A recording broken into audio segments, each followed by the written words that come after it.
చింతపండు ఉడికించి పెట్టుకుంటే చాలా రోజులు బాగుంటుంది. మనం ముందు చింతపండు ఇలా శుభ్రం చేసుకోవాలి. ఏం లేకుండా నార పీచు ఏది లేకుండా గింజలు లేకుండా మంచి ఇలా శుభ్రం చేసుకొని ఇది ఒక 1/2 అవర్లో వాటర్లో నానబెట్టి దీన్ని గ్రైండర్ గిన్నెలో వేసి మెత్తగా పేస్ట్ చేసుకోవాలి. చాలామంది ఏం చేస్తారంటే చింతపండు నానబెట్టి పిప్పంతా పడేసి చిక్కగా పులుసు తీసి ఉడికించుకుంటారు. అలా చింతపండు చాలా వేస్ట్ అవుతుంది.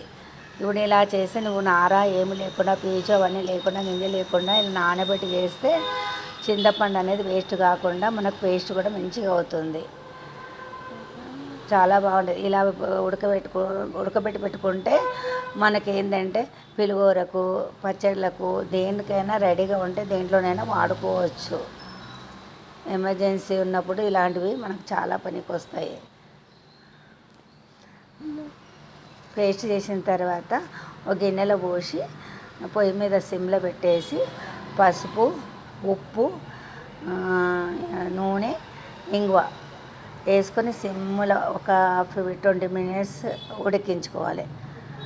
ఉడికించిన తర్వాత ఇది చల్లారిన తర్వాత కంటైనర్లో పోసి పెట్టుకుంటే ఒక 3-4 months అయినా ఎక్కువనే నిల్వ ఉంటుంది. మనకు ఎమర్జెన్సీ పులిహోర కలుపుకోవాలనుకున్నాం అనుకోండి, అప్పుడు రైస్ రెడీగా ఉంటే ఇది కొద్దిగా అందులో కలిపేసి ఈ పేస్ట్ అందులో కొద్దిగా కలిపేసి అందులో పోపు పెట్టేసుకుంటే పులిహోర రెడీ అయిపోతుంది.